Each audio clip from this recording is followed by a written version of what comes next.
This is Eat, Sleep, Invest, the marketing podcast for real estate investors to get more deals. Hey, welcome back, everyone, to another episode of Eat, Sleep, and Invest. I'm your host, Bryan Driscoll, and I'm here with Seth Williams. What's going on, Seth? Hey, Bryan. Not much. How you doing? I can't complain. Yeah, living the dream. Yeah. Hey, so everyone listening, most of the time we're talking about distressed properties, buying houses, fixing them up, things like that. Well, Seth has a different approach. He deals with land. So, Seth, why don't you give a little background on what you have going on? Yeah, sure. You just looking for like my story about how I got into land, or like your background and what all you do. Sure. Yeah. Well, for me, I mean, my investing journey started the way it does for a lot of people, where I read Rich Dad, Poor Dad, and I realized, okay, I'm supposed to invest in real estate. And, my first step was to try to find deals on what could be a rental property or a house to flip or something like that. And I found it was really difficult to find deals. I was only looking on the MLS, so I was really not doing anything right. But it was also at a time, this was back in like 2006, 2007, when it was a pretty competitive real estate market. It was really hard to find deals anyway. And then I was looking in like the most competitive place on the MLS. And I spent just hundreds of hours trying to find anything where the numbers made sense, and nothing made sense. And it was around 2008 when I got introduced to this idea of buying land. And I was like, that's kind of weird. Like, how do you make money from that? Like, is that like, it just didn't make sense. Like, I didn't understand how you could make rental income from that, or what is there to fix up? How do you flip that kind of thing? And what I didn't understand initially is it's all about buying it at a very, very, very low price. Because if you can do that, everything else becomes a lot easier. And land is a very easy type of property to deal with anyway, because there's no people living in it. There's nothing falling apart, or nothing gets broken or stolen or destroyed. So it's a very low maintenance kind of property. But the key is to find very apathetic property owners who don't want their land. Maybe they bought it 20 years ago. They just don't think about it anymore. Maybe they inherited the property, but they own this piece of land, and for them, it's just this annoying tax bill they have to pay every year. And it's not a big tax bill, but it's something they just don't have a use for and don't want. And I was able to make offers anywhere from like 10 to 30% of market value and get these offers accepted. And, when you buy anything for that cheap of a price, I mean, say if you went out and found a $20,000 car and paid $4,000 for it, I mean, it probably wouldn't be hard to turn around, do nothing to it, and sell it and make money on it. And that's exactly what I've been doing with vacant land. And because it's land, it's actually even easier than a car, because I don't have to like store the car anywhere. The land just sits there. I'm really basically just shuffling deeds and paperwork. And a lot of the due diligence or inspections and that kind of thing that you would normally have to do for a house, like with land, I don't have to get into anything. Like, it's just a drive-by to look at it, maybe walking on it. And for the first, couple of years or so, I used to go out and do this myself. I would drive to the properties and look at them. And it was always a very boring trip. I would get there and there wouldn't be much to look at. And I'd say, okay, there it is. It looks the same as it did on Google Street View. I guess I'll go home now. And I think it was probably my third year into it when I bought and sold my first property. And what I did was I found a local real estate agent to go out there and take pictures for me. And between that and Google Earth and a couple other paid subscription services online, I was able to get pretty much all the information I needed.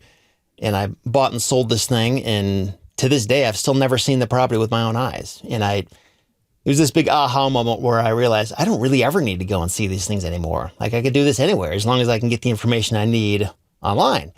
And in most of the country, you can do that. There's still some super rural areas where it's a little bit harder, but by and large, you can get most of this information just by having somebody local drive to the property for you, or getting the information from the resources online. So, but yeah, that's kind of my story with land in a nutshell. That's cool. Now, are you only purchasing in your local area, or do you do national? So when I got started, I thought I had to do it locally. And I don't even know why I thought that. It was more just a comfort thing. I understood my local market, and it just felt better to know that if I wanted to drive out and see it, I could do that. But a few years into it, I realized, I guess you can, but there's no reason you need to limit yourself to that. So now I do it all over the country. I do it in states that I have never been to. And it's all it's all about understanding that local market or learning what you need to know to buy there, and kind of understanding property values and what kinds of properties there's a higher demand for and what people are looking for, and that kind of thing. So yeah, it's all over the place. I gotcha. What kind of land are people looking for? Are they looking for like the lots that are in neighborhoods? Or are they looking for like acreages out in the country? Yeah. Well, it's it's kind of a broad question. It's more about when you find a vacant lot that you want to buy, you kind of reverse engineer it and be like, okay, do people want this kind of property? Like usually most of the properties that I deal with are vacant residential lots that are either meant to like build a house or some kind of recreational purpose. And so it's just about when you see that subject property, you can then go onto Zillow or Lands of America or Redfin or whatever you use and look for vacant lots that are a similar size with a similar use and see if you can find anything out there that's either currently for sale or that is recently sold. You just get a feel for like, okay, how long are these properties sitting on the market for? And what are they priced at? And like on Zillow, you can see how many views that listing has gotten and how many people have favorited that listing. And it can kind of just inform you in terms of like, is there a lot of interest for this kind of thing or not? And if so, like what price are people interested at? And again, that's kind of the importance of making really low offers.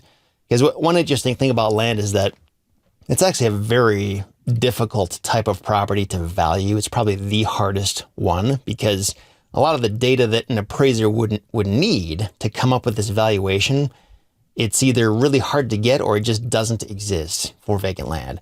Like the most that you could really rely on would be comparables. So finding a very similar property to that that's sold recently. And sometimes you can find that and sometimes you just can't. Like the property you're looking at, it's literally one of a kind. There hasn't been a recent sale that you can compare it to. So anyway, and there's different ways you can deal with that and kind of mitigate that, but getting a 100% certain value for a vacant lot is usually pretty difficult. But it kind of goes back to the importance of making a really low offer, because even if you end up being wrong about what you thought, there's still that big built-in profit margin to protect you. So you could always lower your price and still get out of it and make money. Yeah, that makes sense. And you know what? It's I was looking at land in my neighborhood. I was thinking about building like 2 years ago, and you're right. One lot of land looks like the other lot, and they're crazy different prices, or some of them you can't even find out how much it's worth. Yeah. So yeah, land's a definitely different animal. For sure. What do you do with them when you get them, other than selling it? Like you can't really rent the land, right? You could. It kind of depends on the highest and best use of that land. And highest and best use is basically just how do you get the most money out of this property? Like what use would make it the most valuable? And sometimes you'll find a property that, like I had one last year where I bought it as a residential lot, but I knew that if it was zoned commercial, all of a sudden it would have this whole other set of uses, which would make it a lot more valuable. So I changed the zoning to commercial. So you can do things like that where still you're essentially just shuffling paperwork. You're not really even touching the property, but through these different approvals with the local municipality, it becomes worth more because now you just added some more certainty to that future buyer. Like, oh, now you can use it for this potentially. So you can do that kind of thing. But usually I'm not doing any of that. I'm just buying it and selling it as it is. So when you're not planning to make any of those changes, it definitely makes the process easier because you don't have to do all those gyrations. But you also want to make sure you really understand what can this be used for on the front end, so you don't buy it and then realize, oh, I guess I can't use it for that. That changes everything about what this is worth. So usually what I'm doing is I'm just buying them at a really cheap price, not doing anything and reselling it. And because that's so easy to do, there has been increased competition over the past couple of years of a lot of other people trying to do the same thing. So if you want to have a competitive edge, you can really do that by going into it with a different mentality of, no, I am going to do something to make this worth more. Maybe that's subdividing it. Maybe that's rezoning it. Maybe that's, maybe altering the property in some way or doing some excavation or bringing utilities to the property that aren't there. Because all these things are extra work that lazier people aren't willing to do. So if you are willing to do it, it can just add a lot more value. And in some cases, it can justify you paying even more. Like maybe 60% of market value, because once you make these changes and improvements, that value is going to go way up and then change what you can sell it for. So it's a little bit more involved, but for people who are willing to do that, they can potentially make a lot more money from the same property. Yeah, I guess you're right. You buy a big lot of land, subdivide it, and get utilities up there. It's worth way more money now than just being raw land. Yeah, for sure. Yeah. And you said you're getting into self-storage. That's one example there. You buy it and then build, right? Yeah, exactly. Yeah, I'm doing that right now and building their first facility, and it's about half done as we speak. So that's been an interesting process. Yeah, self-storage is popular. Everyone I know that owns self-storage loves it.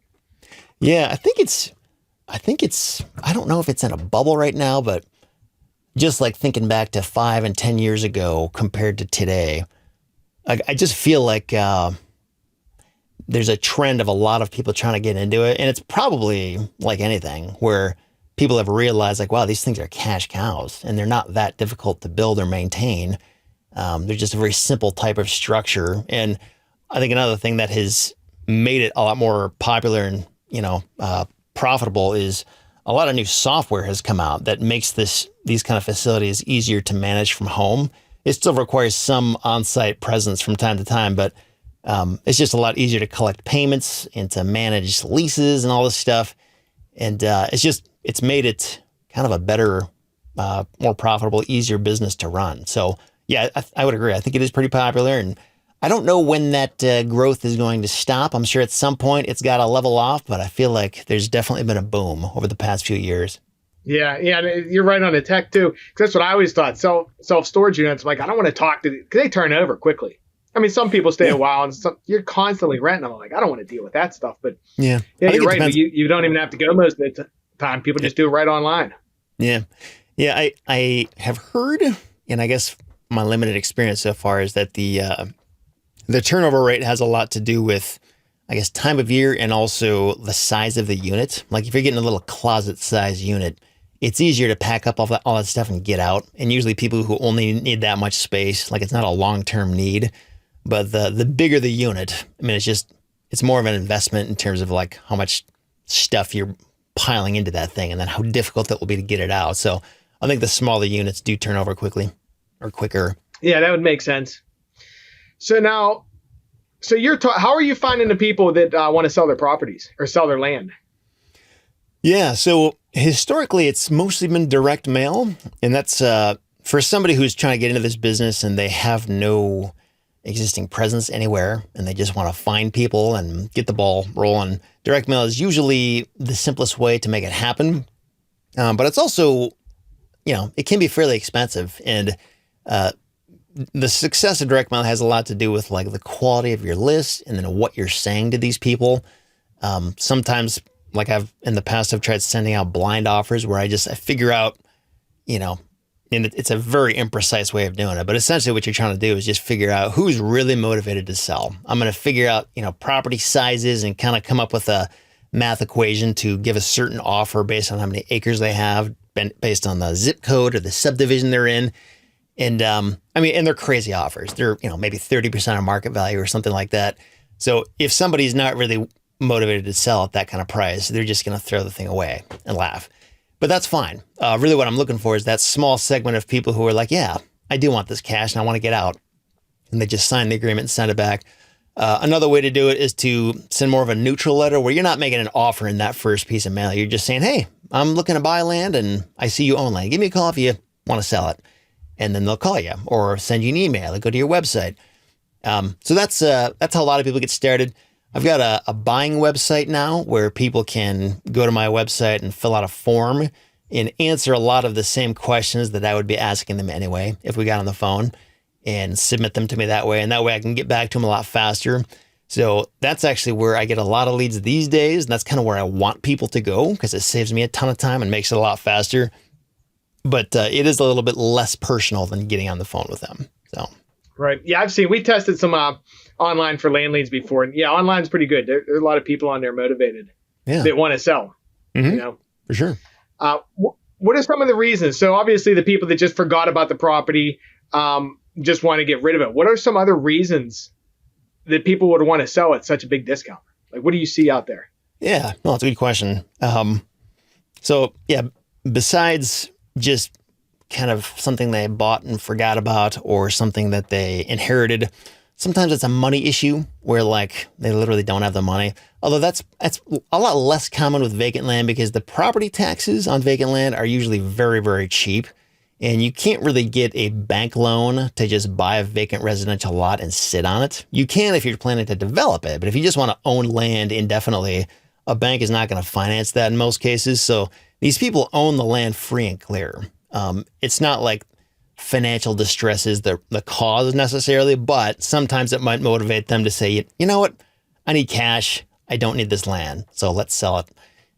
So it wouldn't be the land itself that's causing the problem, but they have other independent issues that they need cash for. Sometimes, what else would it be? I mean, maybe the issue has the property has some kind of issue with it. Like maybe it's in a flood zone or it's not buildable for some reason, or there's some kind of issue that they just don't want to deal with. Sometimes you'll find landlocked properties that don't have road access to them, which is always kind of an interesting thing because I mean, technically, it's a useless property because you can't get to it. But sometimes there's ways to resolve that. You could possibly pay for an easement to get to your property, or sometimes you can buy these landlocked properties super cheap, like $50, because the thing is useless, and then sell it for, still a very discounted price, but more than $50. So sometimes you can still find deals with that even. And it's funny that the people who buy land, a lot of times, the reasons for buying it are not logical reasons. They're emotional reasons. Like they love this idea of owning land somewhere where they can go camp or build their dream home someday, or just being able to tell their friends, hey, I own a bunch of land.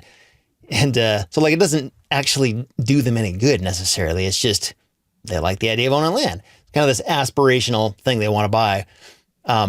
So, a lot of times people buy land for these illogical reasons, and years later they realize, oh, that was dumb. How do I get out of this? And they don't know how to sell it, because selling land is a little bit of a different specialty than selling houses.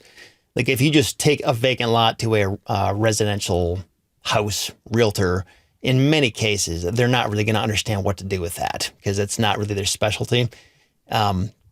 So anyway, when the average person tries to list and sell their land, they just don't know what they're doing. And if I show up, it's like, hey, easy button, cash right here, right now. Do you want to do it? And especially if they've already tried, they know, like, I should probably do this if I ever want to get this thing sold. So yeah, I don't know if that answers your question, but those are some reasons, I guess. Yeah, and that does make sense too, because a lot of people, I guess I did think about it, but a lot of people just buy land because of that dream. Yeah. And then 10 years, 20 years later, they don't build the camp. They're like, this thing just keeps sitting. I got to keep doing whatever. Yeah. Yeah. It's hard to sell. Yeah. And I guess it's not really unique to land. I mean, when you think of a lot of the stuff we buy, we make an emotional decision about that and then justify it later, coming up with logic for why we did that. But I mean, really, when you boil it all down, the reason people buy a lot of stuff is just emotional reasons, and land is no different. Right. Yeah. Now, when you're buying, are you buying cash or are you getting it under contract and wholesaling it? I've done both. Do you have to come with cash or?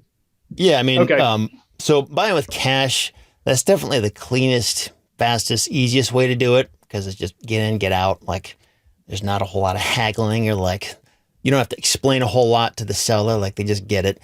However, if you don't have the cash or say if I'm not certain about a deal, like this might be a good deal, and I'm not sure. Maybe there's some due diligence that I don't know how to do or don't have time to do or don't have the money to put into that yet. But I still want to like control the property for a set amount of time. That's when you could, get a purchase agreement that you could assign or put an option on it for like 6 months or something like that. So there's that kind of thing. And I'd say maybe like 10% of my deals I've done that way. 90% of them are more the just buy for cash. Another way that I haven't done at all, but I've heard of some people doing it, is buying with seller financing, so that the person you buy from, you pay them in installment payments, and then you also go and sell it with seller financing. But the person you sell it to is paying a higher interest rate, or you're selling it for a higher price. So it creates this spread on that monthly payment coming into you versus what you're paying to that original seller. So you can kind of make money that way. So there's all kinds of creative ways you can make money from it. Yeah, cool. Yeah, so I guess pretty much getting into land, use your head, find the emotions and the reasons why people want to sell. Yeah. And Yep. be creative.